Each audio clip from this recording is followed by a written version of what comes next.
தமிழக மக்கள் அனைவருக்கும் வணக்கம். ஈரோடு சட்டமன்ற இடைத்தேர்தலில் திமுகவிற்கு மரண பயத்தை காட்டியிருக்கிறது நாம் தமிழர் கட்சி என்று சொல்லியே ஆகணுங்க. இந்த பதிவுல நாம ஈரோடு சட்டமன்ற தேர்தலை பற்றி தான் பேச போகிறோம். மரண பயத்தை திமுகவுக்கு நாம் தமிழர் காட்டுச்சா? என்ன சொல்றீங்க? ஒண்ணுமே புரியலையே. நாம் தமிழர் கட்சிக்கு டெபாசிட்டே கிடைக்கலையே. அப்படி இருக்கும்பொழுது எப்படி நாம் தமிழர் கட்சி திமுகவிற்கு மரண பயத்தை காட்டுச்சு, நாம் தமிழர் கட்சியை பெருசா ஏன் பேசணும் அப்படிங்கிற ஒரு கேள்வி உங்களுக்குள்ள எழும். முதல்ல இந்த எலெக்ஷன்ல யாரு வெற்றி பெற்றார்கள் அப்படிங்கறத பார்க்கவே கூடாது.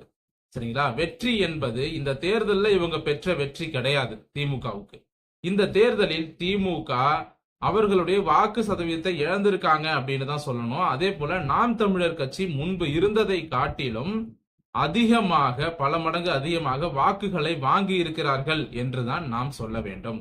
கடந்த முறை ஈரோடு அந்த எம்எல்ஏ எலெக்ஷன்ல பாத்தீங்கன்னா நாம் தமிழர் கட்சிக்கு 10,000 ஓட்டுகள் தான் கிடைச்சது. 10,000 சம்திங் தான் கிடைச்சது. ஆனா இப்ப பாத்தீங்கன்னா கிட்டத்தட்ட 23,810 வாக்குகள் என்பது நாம் தமிழர் கட்சிக்கு கிடைச்சிருக்கு. அப்படின்னா அப்ப இந்த ஈரோடு தொகுதியில நாம் தமிழர் கட்சியோட செல்வாக்கு அதிகமாகி இருக்கிறது. நாம் தமிழர் கட்சிக்கு ஆதரவு பெருகி இருக்கிறது. இத நம்ம இன்னொரு பக்கமும் பார்க்கலாம்.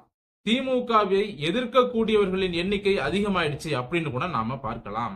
இந்த இடத்துல இந்த சட்டமன்ற தேர்தல்ல பாஜக நிக்கல, அதிமுக நிக்கல, இருந்தாலும் நாம் தமிழர் கொஞ்சம் தைரியமா நின்றுருக்காங்க. அப்படிங்கும் போது நம்ம பாராட்டி தான் ஆகணும். என்னதான் கருத்து ஒரு சில விஷயங்கள்ல நாம் தமிழருக்கு நமக்கு கருத்து வேறுபாடு இருந்தாலும் கிட்டத்தட்ட ஒரு 90% பாத்தீங்கன்னா நாம் தமிழர் என்பது திராவிடத்தை எதிர்ப்பதால நாம் தமிழருக்கு ஒரு சில இடங்கள்ல ஆதரவாக பேசுவதில் தவறில்லை அப்படின்னு தான் நானும் நினைக்கிறேன்.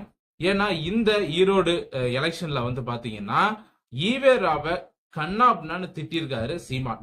அதாவது இந்த ஈவேராவை தொடவே கூடாது, தமிழ்நாட்டுல பெரியார் எங்க தந்தை பெரியார்னு ஓவரா பில்டப் கொடுத்துட்டு இருந்தானுங்க. எங்க பெரியார பத்தி நீங்க பேசிடுவீங்களா? ஒரு வார்த்தை பேசிட்டு உங்களால எலெக்ஷன்ல ஒரு ஓட்டு கூட வாங்க முடியாது. தமிழ்நாட்டுல பெரியாரை எதிர்த்து பேசிட்டு யாராலையும் ஓட்டு வாங்க முடியாது, யாராலையும் கட்சி நடத்த முடியாது, யாராலையும் ஈரோட்ல நடக்க கூட முடியாது அப்படின்னு ஊன்னு பில்டப் ஓவரா கொடுத்தானுங்க. அந்த பில்டப்ப சீமான் உடைச்சு எரிஞ்சிருக்காரு அப்படிங்கிறது தான் உண்மை. வழக்கம் போல எப்போதும் நம்ம வலதுசாரி ஆதரவாளர், பாஜக இந்துத்துவ ஆதரவாளராக இருந்தாலும் இந்த சட்டமன்ற இடைத்தேர்தல்ல திமுகவுக்கு ஒரு பெரிய அடியை கொடுத்திருக்காரு சீமான் அப்படிங்கறதுல மாற்று கருத்து இல்ல. ஏன்னா திமுகவுக்கு பாத்தீங்கன்னா இப்ப இந்த ரெண்டு கட்சிக்கு வேறுபாடு, நாம் தமிழர் மற்றும் திமுக, இவங்க ரெண்டு கட்சியும் நம்ம வேறுபடுத்தி அதுல உள்ள சில வேறுபாடுகளை பார்த்தோம் அப்படின்னா நாம் தமிழர் கட்சி ₹1 கூட பணம் கொடுக்காமல் 23,810 வாக்குகளை வாங்கி இருக்கிறாங்க. ஆனா திமுக அப்படி இல்ல. கள்ள ஓட்டு போட்டிருக்கு திமுக, பணம் கொடுத்திருக்கிறது திமுக. திமுக கட்சிக்காரங்க பணம் கொடுத்ததற்கான வீடியோவும் வெளியாயிருக்கு. திமுக கட்சிக்காரனுங்க கள்ள ஓட்டு போட்டுட்டு வந்த வீடியோவும் சமூக வலைதளங்கள்ல, டிவி சேனல்லையும் வந்துச்சு. அது மட்டும் இல்லாம திமுக, காங்கிரஸ், கம்யூனிஸ்ட், அப்புறம் அந்த திராவிடர் கழகம், தந்தை பெரியார் திராவிடர் கழகம், திராவிடர் விடுதலை கழகம், அப்புறம் இன்னும் இந்த மாதிரி இந்த திராவிடர் கழகம், பெரியார் அப்படிங்கிற பேர்லயே ஏகப்பட்ட குட்டி குட்டி குட்டி இயக்கங்கள்லாம் நிறைய இருக்கும். இவனுங்க எல்லாம் ஒன்னு சேர்ந்துதான் திமுகவை ஜெயிக்க வச்சிருக்கானுங்க. திமுக ஒருபோதும் தனித்து நின்று தமிழகத்துல ஒரு தொகுதியில கூட ஜெயிக்காது. திமுக நாம் தமிழரோடு சரிக்கு சமமாக கூட்டணியே இல்லாம தனியா நின்னு பணமே கொடுக்காம திமுக ஜெயிச்சிருந்தாங்கன்னா திமுகவினுடைய அந்த வெற்றியை நாம பாராட்டலாம். அதை விட்டுட்டு இவங்க கிட்டத்தட்ட 10-15 கட்சியை கூட்டணி வச்சுக்கிட்டு ஈரோட்ல நாங்க ஜெயிச்சிட்டோம்னு ஸ்டாலின் இன்னைக்கு ஆவடியில மாறு தட்டி பேசிட்டு இருக்கிறாரு பொதுக்கூட்டத்துல. பெரியார் மண்ணில் நாங்கள் வெற்றி வாகை சூடினோம். என்ன வெற்றி வாகை சூடினீங்க? உங்க பெரியார திட்டிட்டு அங்க ஒருத்தவங்க 23,810 ஓட்டு வாங்கியிருக்கிறாங்க. இதே திமுக காசு கொடுக்காம இருந்திருந்தா நாம் தமிழர் கட்சிக்கு திமுகவுக்கு சமமான வாக்குகளே வந்திருக்கும். அது மட்டும் இல்லங்க, இந்த சட்டமன்ற இடைத்தேர்தல்ல 67% வாக்குகள் மட்டும்தான் பதிவாச்சு. 100% வாக்குகள் பதிவாகவில்லை. 100% வாக்குகளும் பதிவாகி இருந்தால் நிச்சயமா திமுக வெற்றி பெறுவதற்கான வாய்ப்புகள் என்பது மிக குறைவு. தமிழ்நாட்டுல நான் இப்பவும் சொல்றேன், தமிழ்நாட்டுல தொடர்ந்து திராவிடம் ஆட்சியில இருக்கிறதுக்கு காரணமே தமிழ்நாட்டில் 90% மேல் வாக்குகள் பதிவாகவில்லை. ஒரு 95% 98% வாக்குகள் தமிழ்நாட்டில் முழுமையா அனைத்து தொகுதிகளிலும் பதிவாச்சு அப்படின்னா திராவிடம் திமுக அங்கே வீழ்த்தப்படும். திமுகவின் வெற்றி ரகசியமே ஒரு சட்டமன்ற தொகுதியிலும் அந்த ஓட்டு போடக்கூடிய அந்த மக்களுடைய சதவிகிதம் என்பது குறைவாக இருக்கிறது. அதுதான் இங்க பிரச்சனையே. சரிங்களா?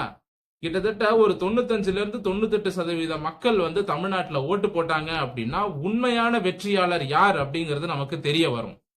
ஆனா இங்க தமிழ்நாடு எலெக்ஷன்ல வந்து பாத்தீங்கன்னா இப்போ ஓவரால் வந்து எல்லா தொகுதிக்கும் எலெக்ஷன் எம்எல்ஏ எலெக்ஷன் நடக்கும் பொழுதும் பாத்தீங்கன்னா 75-78% வாக்குகள் பதிவானது அப்படின்னு வருது, 80% வாக்குகள் பதிவானதெல்லாம் வருது. ஆனா ஒரு காலமும் வந்து 98% வாக்குகள் பதிவானது அப்படின்னு வரமாட்டேங்குது. அதுதான் வந்து நம்ம இந்தியன் எலெக்ஷன் சிஸ்டத்துல இருக்கிற ஒரு மிகப்பெரிய பிரச்சனையே. முழு வாக்குகளும் வந்து ஒவ்வொரு தொகுதியிலும் குறைஞ்சது 1% 2% குறையலாம், அதுக்கு மேல குறையக்கூடாது. அப்படி பதிவானா மட்டும்தான் உண்மையான வெற்றியாளர் யார் என்பதை தமிழ்நாட்டுல பார்க்க முடியும். நீங்க வேணா பாருங்க, திமுக எங்கேயெல்லாம் வெற்றி பெற்றிருக்கிறதோ அங்கேயெல்லாம் குறைவான வாக்குகள் பதிவாகி இருக்கும் அந்த தொகுதியிலலாம். இப்ப இந்த ஈரோடு தொகுதியிலே வந்து வெறும் 67% வாக்குகள் தான் பதிவாயிருக்கு அப்படின்னா மீதி இருக்கக்கூடிய இந்த 33% வாக்குகள் என்பது யாருடைய வாக்குகள்? அந்த வாக்குகள் ஏன் பதிவாகல? அந்த வாக்குகள் நாம் தமிழர் கட்சிக்கு போயிருந்தால், ஒருவேளை அந்த 33% வாக்குகளும் அந்த 33% வந்து திமுகவின் எதிர்ப்பு வாக்குகளாக இருந்திருந்தால் அந்த எதிர்ப்பு வாக்குகள் நாம் தமிழர் கட்சிக்கு ஏன் போகல? ஒருவேளை அந்த 33% வாக்குகள் என்பது பாஜகவினுடைய வாக்குகளும் அதிமுகவினுடைய வாக்குகளுமாக இருக்கலாம். அதற்கான வாய்ப்புகள் இருக்கிறது. நான் என்ன சொல்றேன் அப்படின்னா, திமுகவை வீழ்த்தணும் அப்படின்னு ஒட்டுமொத்த தமிழர்களும் திமுகவுக்கு எதிராக இருக்கக்கூடிய அனைவரும் நினைச்சிருந்தாங்கன்னா அந்த 33% வாக்குகள் அப்படிங்கிறது முழுமையா விழுந்திருக்கும்.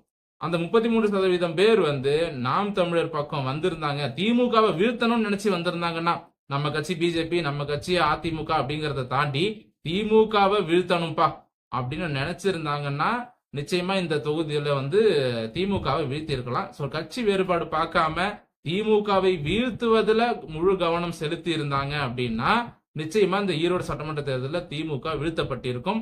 ஆனா தமிழ்நாட்டில் இருக்கிற ஒரு மிகப்பெரிய சாபமே என்ன அப்படின்னா, இந்தியாவில் மற்ற மாநிலங்களில் இல்லாத அளவிற்கு வழக்கத்திற்கு மாறாக தமிழ்நாட்டில் மட்டும்தான் அதிகமான அரசியல் கட்சிகள் பதிவு செய்யப்பட்டிருக்கு. அதிகமான அரசியல் கட்சிகள் புதுசா வருஷத்துக்கு வருஷம் கட்சி ஆரம்பிச்சுக்கிட்டே இருக்காங்க. அப்படியே வந்து ஒரு 4 படம் நடிக்க வேண்டியது, உடனே கட்சி தொடங்க வேண்டியது. இப்படியே வந்து தமிழ்நாட்டுல நடிகர்கள் வரிசையா கட்சி தொடங்கிட்டு இருக்காங்க. புதுசா அரசியல் கட்சிகள் முளைத்து கொண்டே இருக்கிறது. இந்த தமிழ்நாட்டுல அப்படி என்னதான் இருக்குன்னு எனக்கும் தெரியல. எதுக்கு இப்படி ஒரு வருஷமும் புதுசா 2-3 கட்சிகள் உதயமாகிக்கிட்டே இருக்கு? சென்னையில இருந்து கன்னியாகுமரி வரைக்கும் எத்தனை கட்சிகள் தான் தமிழ்நாட்டுல வரும்? எத்தனை கட்சிகள் தான் தமிழ்நாட்டுல போட்டி போடுவாங்க? தமிழ்நாட்டில் ஆட்சி அதிகாரத்தை பிடிப்பதற்கு எத்தனை கட்சிகள் தான் நிற்பாங்க? சரி, தேசிய கட்சிகள் நிக்கிறாங்க, அப்புறம் தமிழ்நாட்டுல பெரிய கட்சிகள், ஒரு சரியான கொள்கையோடு இருக்கக்கூடிய கட்சிகள் நிக்கிறாங்க அப்படின்னா அதுல வந்து பாராட்டலாம். ஆனா எந்த ஒரு கொள்கையும் கிடையாது. மக்களுக்கு வந்து அவங்க ஆட்சிக்கு வந்தா என்ன செய்ய போறாங்க அப்படிங்கிற தெளிவான திட்டமும் அவங்க கிட்ட இருக்காது. கொள்கையும் இருக்காது, சரியான திட்டமிடலும் இருக்காது. ஆனா பேருக்கு கட்சி வச்சுக்கிட்டு எந்த எலெக்ஷன் வரும்பொழுது ஏதாவது ஒரு பெரிய கட்சியோட கூட்டணி வச்சுக்கிட்டு என்கிட்ட இத்தனை % ஓட்டு இருக்கு அப்படின்னு சொல்லி காசை வாங்கிக்கிறது. இந்த குழப்பு வந்து பாத்தீங்கன்னா தமிழ்நாட்டுல இருக்குங்க. தமிழ்நாட்டுல வந்து கல்வியையும் வியாபாரமாக்கிட்டாங்க. ஸ்கூலு காலேஜும் வந்து அளவுக்கு அதிகமா பிரைவேட்டுக்கு பர்மிஷன் கொடுத்து அதை வந்து ஒரு பெரிய பிசினஸ் ஆக்கிட்டாங்க. இன்னொரு பக்கம் ஹாஸ்பிட்டலுக்கும் அது அளவுக்கு அதிகமா பர்மிஷன் கொடுத்து அதிகமான பிரைவேட் ஹாஸ்பிட்டல், அதுவும் வந்து இன்னைக்கு பிரைவேட் ஆகி போச்சு, அதாவது பிசினஸ் ஆகி போச்சு. ஒரு பிரசவம் பார்த்தா இன்னைக்கு குறைஞ்சது 2 லட்சம்.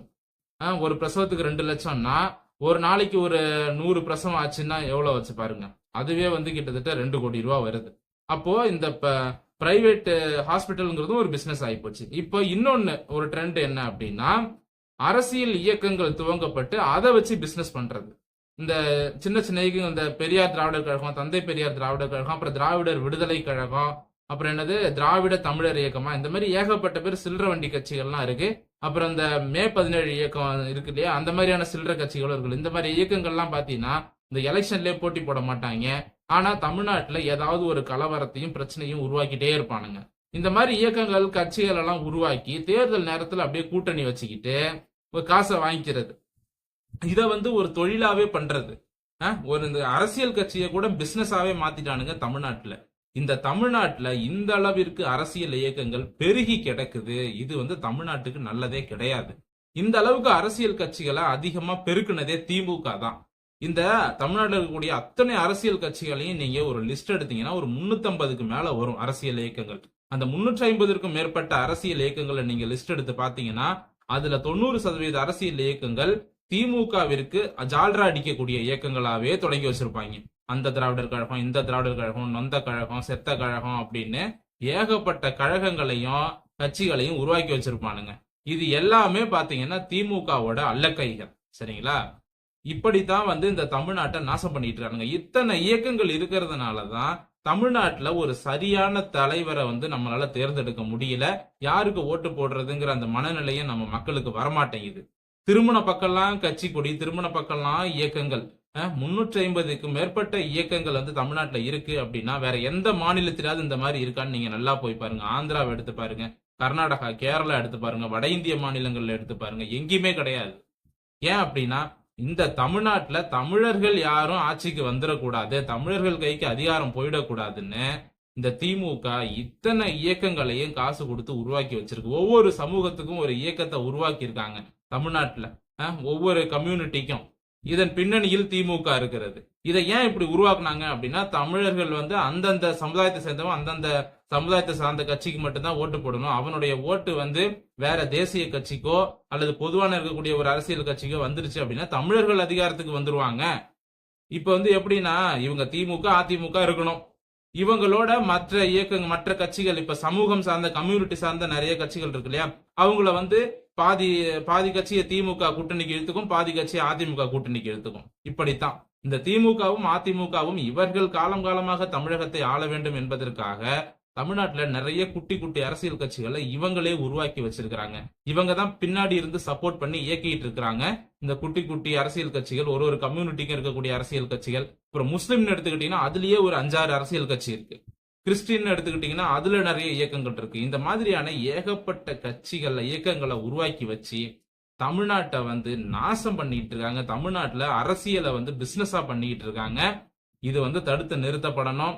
இந்த ஈரோடு தேர்தல்ல 23,810 வாக்குகளை ₹1 பணம் கூட கொடுக்காம வாங்கின நாம் தமிழர் கட்சிக்கு பாராட்டுகளை தெரிவிச்சுக்கணும். என்னதான் ஒரு சில விஷயங்கள்ல கொள்கை முரண்பாடு நமக்கும் நாம் தமிழருக்கும் இருந்தாலும் இதை பாராட்டியே ஆகணும். சீமான் அவர்களோட முயற்சியையும் பாராட்டி ஆகணும். அந்த ஈவேராவை, அந்த பெரியாரை திட்டிட்டு அதே மண்ணிலே 23,810 ஓட்டு வாங்கியிருக்காங்கன்னா உண்மையிலே இது சாதாரண விஷயம் கிடையாது, பாராட்டத்தக்க வேண்டிய விஷயம். 2026 சட்டமன்ற தேர்தலில் நாம் தமிழர் கட்சியால் ஒரு மிகப்பெரிய தாக்கம் என்பது தமிழகத்துல ஏற்படும். அந்த அரசியல் மாற்றத்திற்கும் அந்த தாக்கத்திற்கும் நாம் தமிழர் கட்சி காரணமாக அமையும். திமுகவை வீழ்த்துவதற்கான பணியை நாம் தமிழர் தொடர்ந்து செஞ்சுக்கிட்டு இருக்காங்க. அவங்க செய்யட்டும் அப்படிங்கறத நாம வாழ்த்துறோம். இந்த பதிவுத்துடன் முடிவடைகிறது. இந்த பதிவு பற்றிய உங்களுடைய கருத்துக்களை கமெண்ட் செக்ஷன்ல தாராளமா பதிவு செய்யலாம். மீண்டும் அடுத்த நல்ல பதிவோடு உங்களை சந்திக்கிறேன். நன்றி, வணக்கம்.